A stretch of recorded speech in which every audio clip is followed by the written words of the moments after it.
Hey guys, Lethal Leslie here, and today I'm going to be bringing you an idiot review of Days Gone. This will be the first review of a game on the channel, like a proper review. And yeah, I've got a lot to say about the game. Now, the first thing I'm going to explain why it's called an idiot review is because I'm going to be doing it a little bit different to a lot of the reviews out there, where they go on about a lot of stuff that me, as just not a casual gamer, I guess, I play a lot of games. But me, just as a guy sitting at home in my home office, making videos, playing video games, you know, just like most people at home, there's a lot of stuff, in my personal opinion, that are in these reviews a lot of the time that is just riff-raff, stuff that is not important to your usual everyday gamer. So in that case, I am like, you know, I'm not covering, maybe I'm the idiot on that side, that's not covering this super important stuff that is super important to so many other people out there, but it's not for me, and I feel like there's a lot of people out there who it's not going to be important for either.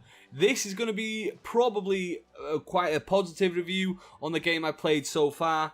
So yeah, let me get straight into it. I've got some negatives as well. What game doesn't have negatives along the way?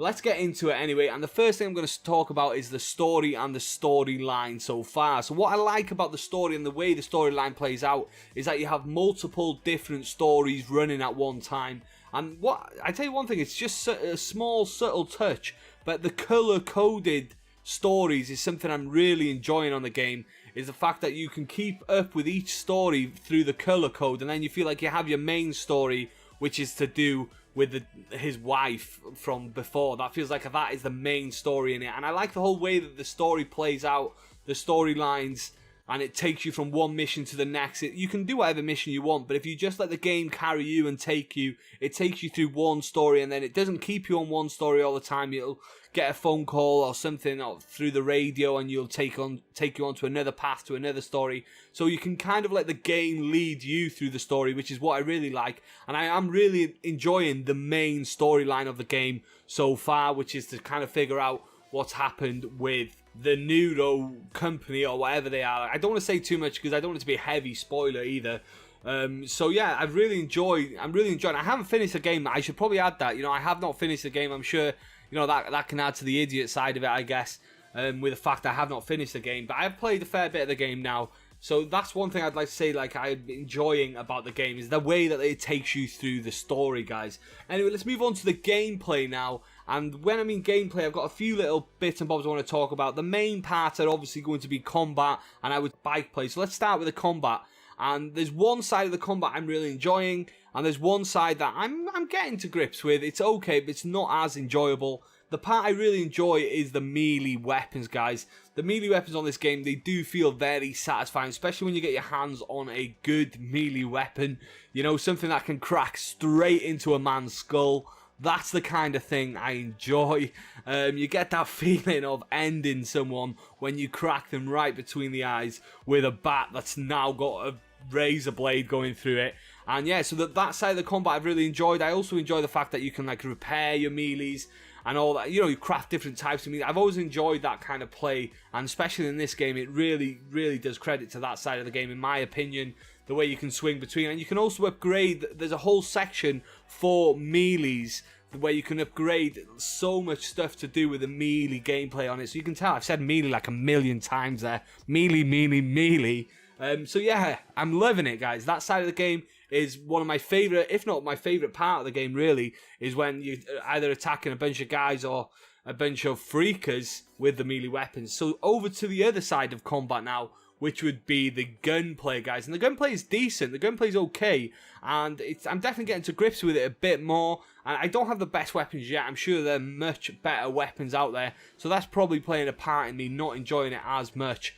But I just find it's so much better to go around stealthy and just stab people, and maybe like get your crossbow out, which is silent, and just take your time. There's never really a point where you feel going guns ho and just absolutely spraying out is something that needs to be done on this game. I've got like fully automatic weapons in the past, and to be honest, it's almost impossible to be very accurate with fully automatic weapons, especially, again, I will say, the ones that I've got. So that's probably some reason I'm not enjoying the gunplay as much. Don't get me wrong, I wouldn't put it down as a negative. I'd put it down as a neutral. I get on with it pretty well. It's fine, but it's obviously not to that standard where I'd put the melees because I just did really enjoy that, guys. So that's the combat out of the way. Like I said, it's really decent, especially one side of it, which I think you know by now. So let's move on to the bike play. Now, the bike play is really good. It feels really nice and slick on the bike, and I haven't even upgraded my bike that much. My bike is really, really standard, I would say. I haven't put too much upgrades into it, and it feels really nice. I'm not going to lie, it does feel really nice. You got that little boost to go over and, you know, get yourself a bit of height over those hills kind of thing. It slick around the corners using the circle button to get those angles and go around the corners, really slick as well. Really enjoy that side of it. But my favourite part of the bike play is the fact that you have the fuel. That's the one thing I enjoy above all. I think that's what makes it unique, is the fuel. Like, a few times already in the game, I've had maybe quarter of a tank left in my fuel, and I know when I'm going, I'm like, am I going to make it to that petrol station halfway there? And sometimes, well, only once this has happened to me, but once I'm just rolling down a hill without any petrol or fuel left at all. I'm letting the hill take me, and I just about make it to the fuel pump, or close to the fuel pump anyway. So I run over, get the fuel, and fill up. And other times I've been caught stranded, to be honest, a few times. More than I've managed to just make it to the pump, I'll tell you that. Where I've just had to go out then and get some fuel, which is a pain in the butt when it happens, I'm not going to lie. But you know what? It feels real. It feels like, oh, well, I misjudged it, that's on me kind of thing. So the fuel play of the game is definitely my favourite part of the bike play. But the bike, driving the bike around feels super smooth as well. Really enjoyable. One of the things that I haven't really felt in another game, whilst even like, for instance, I played a lot of Red Dead, I played a lot of Grand Theft Auto, just anything where you're riding around in these open world games, really. Far Cry, where you're riding around the saber-toothed tiger. You know, we've done it all, but nothing feels as smooth as this bike. Let me know what you think about the bike in the comment section down below.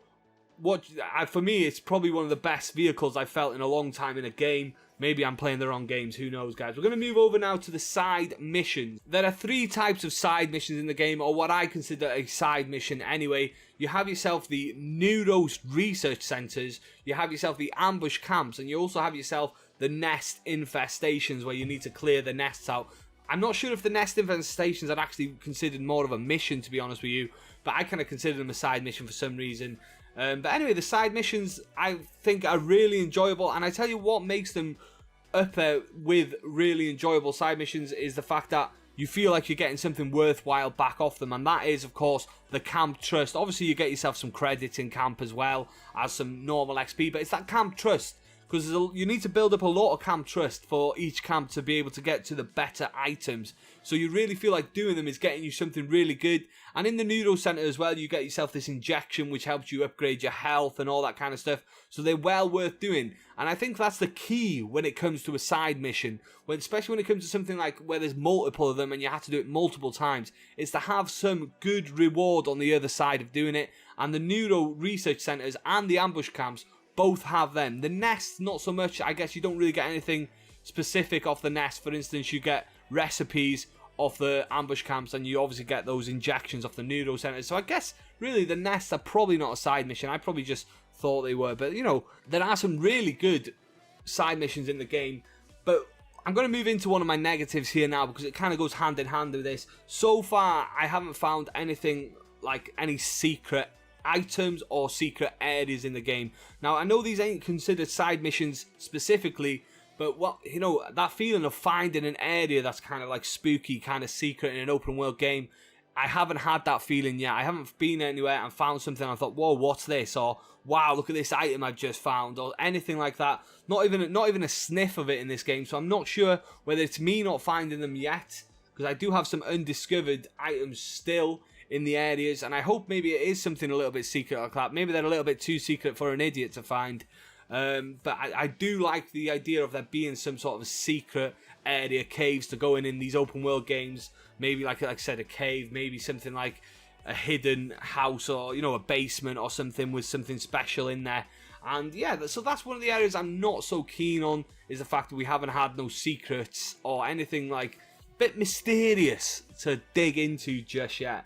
Last on my like positive list I have here in front of me now, I want to talk about the general feel of the game. Now, the general feel is just, if you know what I mean, when you get immersed in a game, you're sitting there, you're playing a game, no one's around, you've got a few hours in front of you, maybe several hours in front of you if you're lucky, and you just get immersed. And what's that feeling that the game has? And it has a strong immersive feeling, I would say. And what makes it so immersive, I think, is the missions just roll off one by one. You do one mission, the other missions are already started in the background. You're getting radio calls, they're starting those missions for you, so you're not really ever having to go up to someone and press square that often to start a mission. You know, it's not very robust. You can really get lost in the game.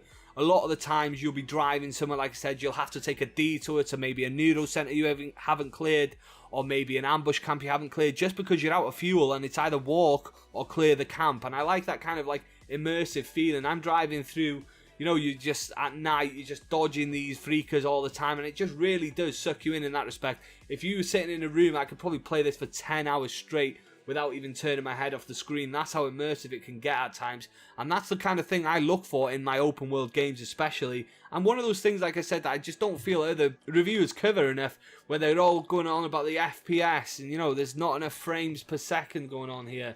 Or they go on about this little glitch that happened one time, because, you know, putting that negativity in there is what gets those views, guys. So, like, not always. Sometimes it is well worth, you know, for instance, that Fallout game that was released not long ago. Yeah, that deserves to get absolutely wrecked. Of course it did. But a lot of the times I feel like they talk about that kind of stuff because, you know, giving something a low review is always going to be more fruitful for them than giving it a high review. Anyway, that is my positive feelings on the game, the positive side of it. There are a few negatives I want to cover now before we end the video. And this is my biggest gripe of the game coming up here now. And that is the AI, guys. The AI at times I've got down, but the AI can be frustrating, as in frustratingly bad. They're easy to kill at times, you know, depending on how many they are. It can become tough if you get overwhelmed with more freakers than you can handle, or humans than you can handle for that matter. But it's more so the sneaking round factor is where sometimes I could be standing maybe 6-7 meters away from a human, so not even a freaker. You could understand it a bit more with a freaker in the fact that, you know, they're not all switched on to what's going on around them as it is. But with a human, you're standing 6 meters in front of a human. He's got a torch in hand. Even daytime, it doesn't even have to be nighttime. We all know we can see what's 6-7 meters in front of us as human beings, and I feel they've let that side of it be a little bit too easy. They should see you. They should see you. You should have to be a little bit more stealthy. A lot of the times you can come up to a human from the side. You know, we've all got that vision from our sides. We can see what's coming to our left and right. No one's sneaking up to you from your left and just stabbing you in the neck. It doesn't really happen like that. So I feel they should be a little bit, not too much more, a little bit more aware. And definitely I feel you should have to be even quieter sneaking up from behind as well. You can basically kind of like half jog towards them from behind and stab them. So that part of the AI I feel should be stronger, should be a little bit more snippy and maybe a little tougher. And I am on normal mode, I should say, so maybe it is a little bit harder on the hard mode that maybe we will try at some point.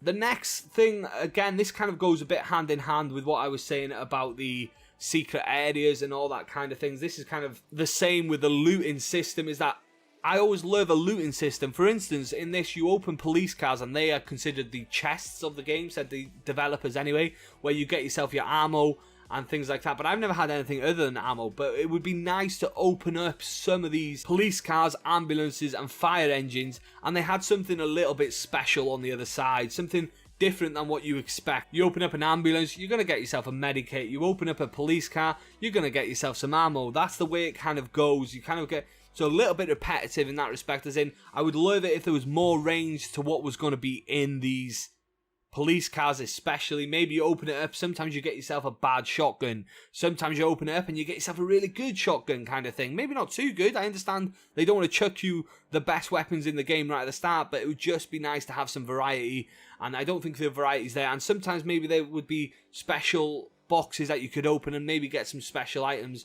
You know, that kind of thing I feel the game is lacking in a little bit, because they don't really have enough variety in what you get out on the loot. You kind of know what you need, you know where to go to get what you need, and I feel that that system could have been a little bit more randomized with better items, obviously being hard to find, but there's nothing better than when you're opening up another police car thinking, oh, some more ammo in here, and then you go boom and you find yourself a rare gun, maybe a level 4 weapon right at the start of the game, and you're like, wow, no way, I've just found myself an absolute beast weapon here. That's kind of lucky. Pick it up, see if it's any good, try it out, and all that good stuff. It's kind of like That's the kind of buzz you live for in these open world games, is that the fact that things are random. It's supposed to be a world that has been untouched, so you never know what you're going to find, and you know what you're going to find in the back of a police car.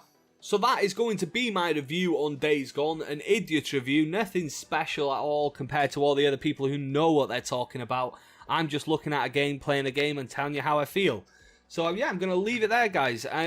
As for, should you buy this game, should you not, what do I give it out of 10? The answer is yes, you should buy this game, as long as you've got the money, of course. If you've got the money, this game is definitely going to hit the spot if you like an open world game. If you're someone who likes a Far Cry, if you're someone who likes The Last of Us, if you're someone who liked Red Dead Redemption, this game is going to hit those spots for you, in my opinion. It definitely is going to fill that void a bit until the next game comes out.